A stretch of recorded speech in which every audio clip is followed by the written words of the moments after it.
The biggest concern that men seem to be having about joining the Weathered Warriors program is the actual martial arts element and the fear of getting hit or getting hurt. So listen, I want to cover this and I want to break it down very easily for you. You will not have to fight, you will not have to hit anyone, and nobody is going to be hitting you. The whole concept of Weathered Warriors is aiming the knowledge and experience that I've had doing martial arts all my life and experience fighting and coaching fighters, is that I recognise the vast majority of men are not built that way and have no desire to be that way.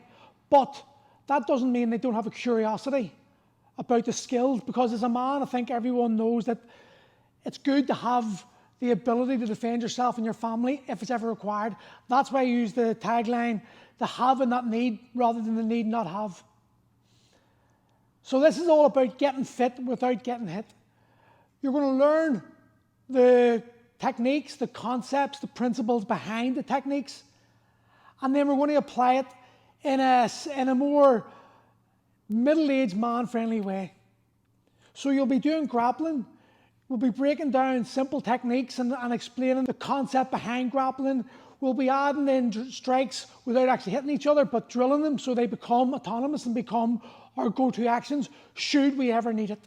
Brazilian Jiu-Jitsu, no-gi grappling is probably one of the greatest ways a middle-aged man can train. In my opinion, probably the greatest. It encompasses everything the middle-aged man needs to improve their lives. You've got the physically moving, someone trying to fight against an opponent who's not willing to do what you want them to do is a tiring experience, especially in the beginning. It's just overload what you think you're going to be capable of doing and what your body's actually capable of doing, especially after God knows how many years out of action and no experience doing it. You'll be so shocked. Within 30 seconds, you're going to be exhausted. It's going to be humbling, which I think every guy needs, because there's a realization and an awakening to where you actually are when it comes to doing something that men have done for eons. All our ancestors were warriors. They were on the battlefield. Somewhere in your lineage was a man related to you with his DNA running through you in some way, shape or form, that stood on the battlefield with an axe and a shield screaming at Romans or something like that. Cardio, you're going to find out very quickly you're breathing through your arse after moving about a body and trying to have a body moved off you for a very short period of time. When you get better techniques, a 15-minute roll will leave you absolutely exhausted, but will be one of the greatest workouts you'll ever have. You've got the mental game. You have to think while under pressure. You have to move around the body. You have to decide where you have to put each limb, because where you place a limb will have a direct effect on what that opponent can and can't do to you.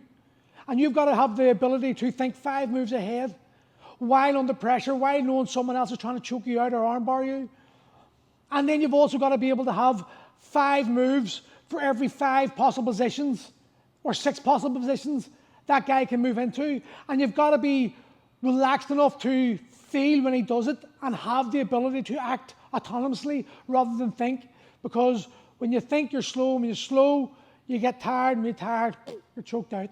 So you've got the mental game. You've also got the connection that is lost in society today. So many of us, especially over the COVID years, we were removed each other from each other. We were outside of our energy field. We've got an energy field, whether you believe it or not, that radiates 6 meters, 6 feet beyond us in every direction. Jiu-Jitsu, grappling, definitely gets you in contact. You are chest to chest. You're in very strange positions, shall we say, at the very least. But it's funny, you get very comfortable at them and you don't even think about them eventually. So it allows you to feel that energy. And ask anyone who ever grapples, at the end of a grappling session, you're feeling different. Your stress is gone. Because it brings on the next point. It's one of the only true sports where you live in the actual moment. Unlike boxing or Muay Thai, where you're focused on someone hitting you, a lot of guys focus too much on the fear of getting hit because it's horrible. I was one of those guys, hated it. Grappling removes that hitting But it sparks that flame within us all guys still have from boyhood, of that wrestling, rumbling, tumbling. And at the end of 15 minutes, when it's like being a chess game and the twos are really competitive against each other, or you're just trying to win in the beginning, whether you win or lose, the feeling you have inside yourself is just, it's fantastic, because you've realised that if your mum is dying, you're not thinking about it. If your job is about to be lost, you're not thinking about it. If you and the missus are splitting up, you're not thinking about it. If the kids are doing your head in or your boss is wrecking your mind, you're not thinking about it. It literally gives you the ability to focus on you and live in the moment, and that's exactly where we're meant to be when it comes to removing stress, because stress is founded by our thoughts and the emotions we attach to the thoughts we're having, which are usually predominantly negative, because that's the way we're hardwired and that's the way society's set up. So jiu-jitsu is that escape.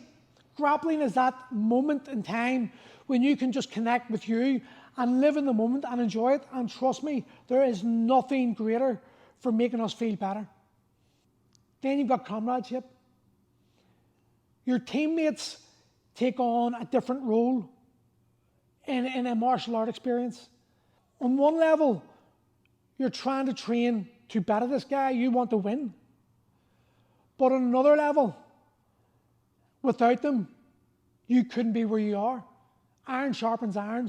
So your teammates are everything to you. And as you improve, there becomes that dressing room banter sort of feel with guys. When we release the inner beast, the inner warrior, whatever you want to call him, that child who used to not give a shit and just go turn through the house like a Tasmanian devil, when you give us guys permission in a really justified, acceptable way to connect to that inner child and be that boy again and just enjoy rough and tumble, the masculine side, the things that men are meant to do, it leaves you feeling different. And that's what your teammates offer you.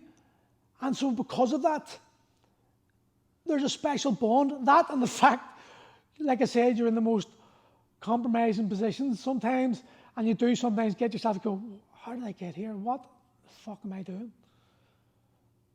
But it gives you a sense of belonging, a loyalty. It teaches discipline, and men need discipline. Because the thing about martial arts and grappling, it's very honest. There's no way of creating a story that people will believe, because what happens is what is. If you only do grappling 1 day a week and someone's doing it 4 days a week, you're living in cloud cuckoo land if you believe you have every right to be as good as him. The time you spend on the mat will determine or have a big factor in determining the level you get to. So if you want to improve on something, with like the grappling or sparring, there's no hiding. There's no stories that can maintain a constant narrative that people are going to believe. You can have bad days, but you can't have bad years. And if every day you're coming in and you're making excuses to why such and such tapped you out, and everyone knows you're only training 1 day, well then they know the lies there. And no guy wants to be called out like that. Or we don't feel good when we are called out like that. So grappling gives you the opportunity in a way that men understand to improve your discipline or accept what is. But there comes a point when you're sick of getting beat because guys are training harder than you, that you suddenly miraculously find a way to add another day in. And within 4 months, you're catching up on those guys. And then lastly, there's a meditative state. And that sort of brings you back into that in the moment type of explanation. But there's a meditative state when you start understanding the game and the principles. When you start recognizing pressure, the different levels of pressure, and you start understanding how to move your body to create leverage to allow you to do certain movements, you begin to flow. It feels good. There's that moment of like singularity where your mind, your energy, and your body are all connected, and it just feels right. You know before you do anything that you're going to win.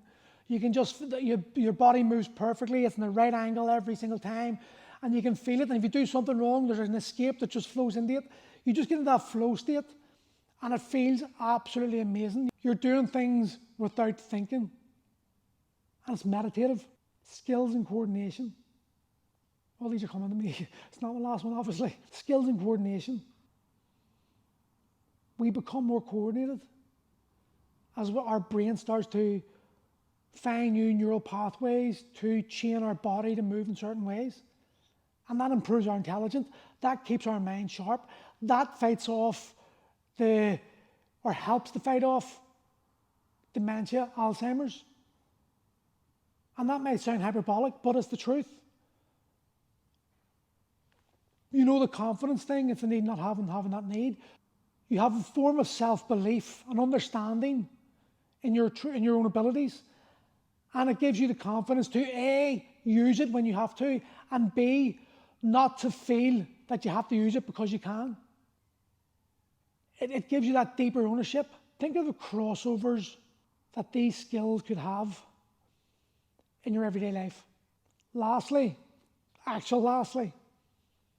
one of the biggest ones is it improves your mobility.